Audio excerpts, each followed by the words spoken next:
Pastor and Senator Apollo Kibuloy. Happy birthday po. Namimiss ka na namin. We normally celebrate your birthday in Davao Kingdom para pasalamatan ng Diyos sa buhay mo. Pero ngayon, ganito ang sitwasyon, padayon lang.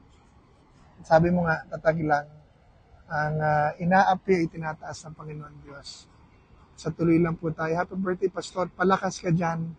I know na matatapos sa lahat nito at ang Panginoong Diyos will give justice to you, what they did to you, pang-aabuso nila sa iyo.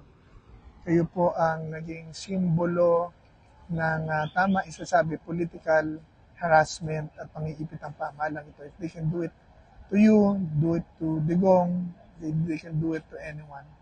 So tama na ipaglaban natin ating kalayaan at ang ating ang karapatan ng bawat Pilipino. So, happy birthday, Pastor. Palakas ka. Magbabasketball pa ulit tayo. Dadalaw ako pagka pwede na. At mahal po namin kayo. Happy birthday, number 53, Pastor Apollo Kibuloy para Senador.